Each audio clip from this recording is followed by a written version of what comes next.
Good evening everyone, welcome to the VV market skills. आज हम Nifty का एक सेटअप सीखने वाले हैं जो कि आपकी ट्रेडिंग जर्नी में बहुत ही हेल्प करने वाला है। तो कृपया इस वीडियो को ध्यान से देखें।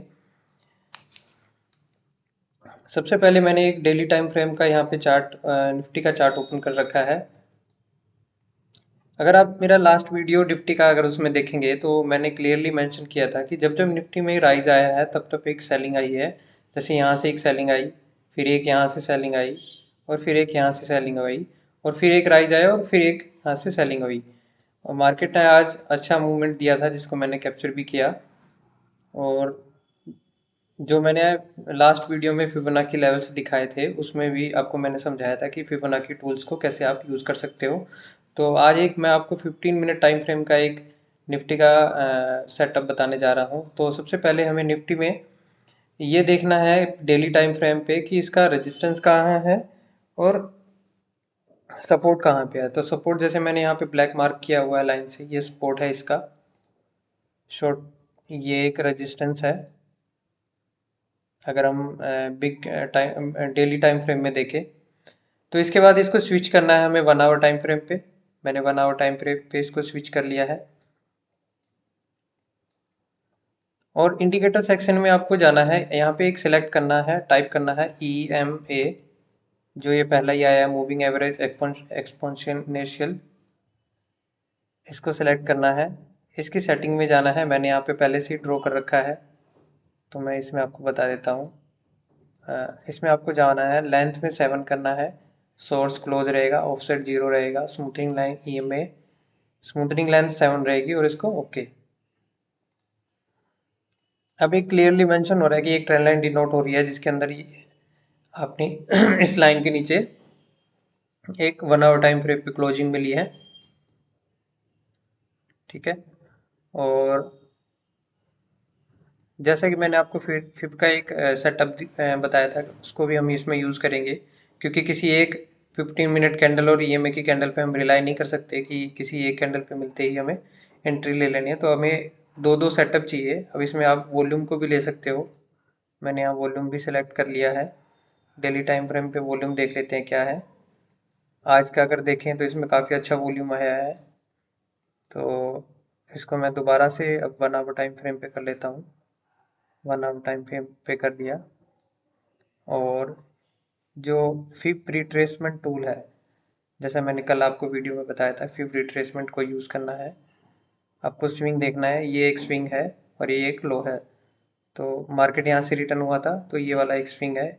स्विंग हाई से स्विंग लो तक फिब को प्लेस कर देना है। आपको एक लेवल मिल गया यहाँ पे 0.5 एंड 0.618, जो मैंने कल अपने लेवल आपको बताए थे।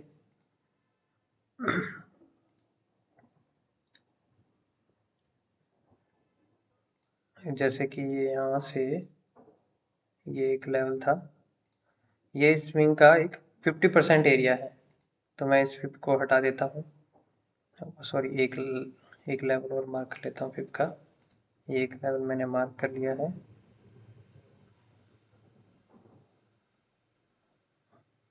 ये एक लेवल मार्क कर लिया है। ठीक है। अब मैं इस फिब टूल को हटा रहा हूँ। अगर आपको फिब की सेटिंग देखनी है तो मेरे पुराने वाला वीडियो आप देख सकते हैं कि मेरे अपने फिब के लेवल कौन कौन से हैं। मैं इसको डिलीट कर देता हूँ। मैंने 1 आवर टाइम फ्रेम पे एक फिब का रिट्रेसमेंट टूल यूज़ किया और फिबोनाची का 0.5 एम 0.618 एरिया मैंने मार्क कर लिया। मैंने हाई रेजिस्टेंस और सपोर्ट भी दोनों मार्क कर लिए। अब मैं इसको चार्ट को स्विच कर देता हूँ 15 मिनट में। सबसे पहला कन्फर्मेशन क्या है, हमने फिब का 0.618 और 0.55 एरिया मार्क किया। तो ये एक प्रोबेबिलिटी बनती है कि मार्केट इस लेवल से रिटर्न आएगा। बट आपको एंट्री कब लेनी है, मैंने कल यहाँ पे एंट्री बनाई थी और एट लास्ट में मार्केट ने थोड़ा सा रिट्रेसमेंट दिखाया वापस से उसी लेवल पे, और यहाँ पे क्लोज हो। आज एक छोटे से गैप डाउन के साथ खुला और खुलते ही मार्केट ने एक अच्छा मूवमेंट दिया। आज निफ्टी की एक्सपायरी भी थी। तो जैसे कि मैंने यहाँ पे मार्क किया है, ये जो लेवल यहाँ पे इसने यहाँ पे ब्रेकआउट दिखाया है एक स्ट्रॉन्ग कैंडल के साथ, उसके बाद मार्केट पूरे दिन साइडवेज रहा। तो मैंने ये लेवल मार्क कर लिया। फिर में 0.55 पॉइंट -0.5 वाला एरिया जो मैंने आपको फिफ्थ टूल में कल बताया था वो वाला है ये।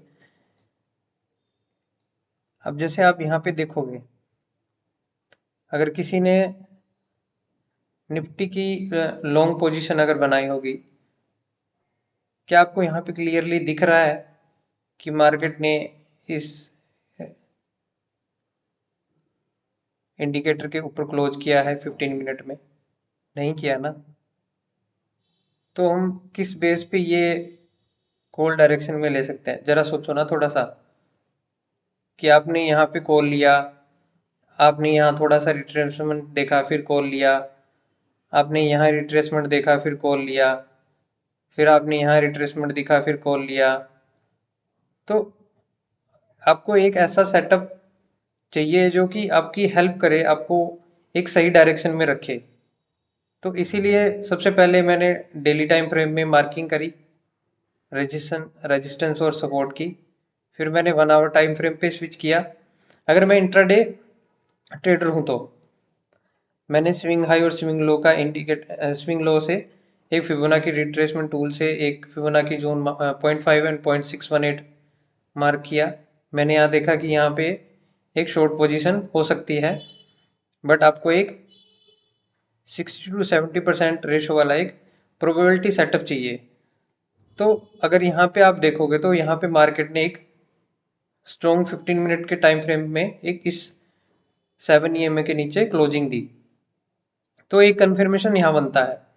बट इस कन्फर्मेशन के बाद क्या हुआ, मार्केट पूरे दिन साइडवेज रहा, अप डाउन यहाँ पे मार्केट काफ़ी देर तक टाइम एक्सपेंड किया। और ये इस तरह का कंसोलिडेशन हमेशा एक अच्छा मूवमेंट देता है, जैसा कि मैंने एक्सपीरियंस किया हुआ है लास्ट डेज में, लास्ट ईयर में। इसमें भी ये जो कंसोलिडेशन था, मार्केट ने यहाँ पे एक फेक ब्रेकआउट दिखाया end of the day. Market ने यहाँ पे एक फेक ब्रेकआउट दिखाया 15 मिनट टाइम फ्रेम में, जो कि एंड ऑफ द डे में है। एंड ऑफ द डे में आप कैसे बिलीव कर सकते हो कि मार्केट अब ऊपर ही जाने वाला है? मार्केट ने एक गैप अप के साथ खोला। तो अभी अगर आप यहाँ पे देखोगे तो इस गैप डाउन के बाद 30 मिनट का जो फर्स्ट टाइम था डे का, उसमें मार्केट ने अच्छा मूवमेंट दिया। उसके बाद थोड़ा सा साइड पे हुआ। प्रीमियम जो हाई वैल्यूज पे थे पुट की साइड में, वो थोड़े से शांत हुए। उसके बाद एक यहाँ पे आपको दिखा, अगर आप कैंडलस्टिक पैटर्न जानते हो तो एक बुलिश एंगल्फिंग कैंडलस्टिक पैटर्न बना। बट इस तरह के पैटर्न्स बनते हैं ताकि कुछ और मूवमेंट आए, ताकि और कुछ लोग आए फंसे, और फिर उसके बाद देखो शार्प डाउन। तो आपको यही देखना है कि मैं किस डायरेक्शन में सही हूँ। अब जैसे मैंने आपको ये इंडिकेटर बताया 7 EMA, या आप इसमें 50 EMA भी यूज़ कर सकते हो, 20 EMA भी यूज़ कर सकते हो। तो आपको एक सेटअप चाहिए ऐसा जो आपकी हेल्प करे डायरेक्शन में, न कि होप पे आपको ट्रेड लेना है। आपको डर किस बात का? ओवरऑल द ट्रेंड अगर आप देखोगे तो यहाँ से लेके यहाँ तक, यहाँ से लेके फिर यहाँ तक, यहाँ से लेके फिर यहाँ तक, आपको नहीं लगता ये डाउन ट्रेंड है? ठीक है।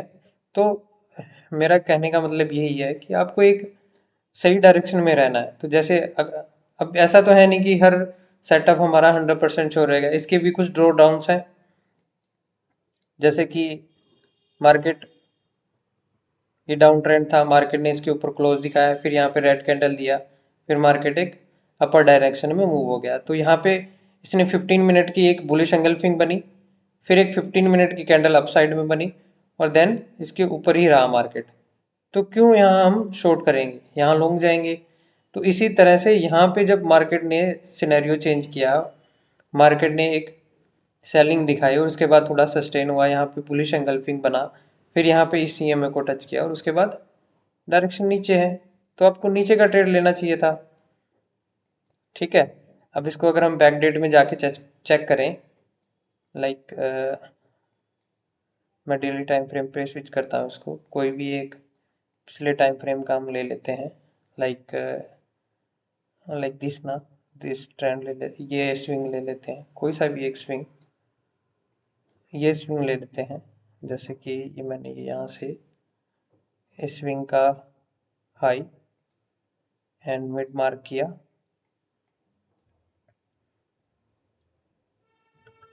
हाई एंड मिड मार्क किया मैंने यहाँ पे। और ये कौन सा डे है, 1 अप्रैल टू, सॉरी, इसको मैं यहाँ से वर्टिकल लाइन में ड्रॉ कर लेता हूँ।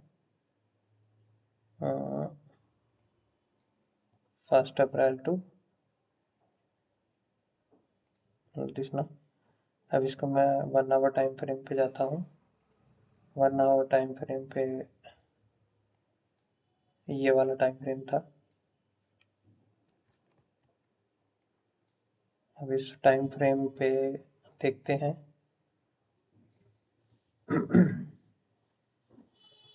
ये एक फिब का लेवल था, ये एक फिब का जोन था। ओके, ये एक फिब का जोन था, ये डाउन, ये मैंने स्विंग मार्क किया, ये 50% एरिया है। तो डेफिनेटली यहाँ से मार्केट ने यहाँ पे एक गैप अप दिखाया, गैप अप के बाद डायरेक्शन डाउन ट्रेंड में रहा। तो अब मैं इसको 15 मिनट पे स्विच करता हूँ।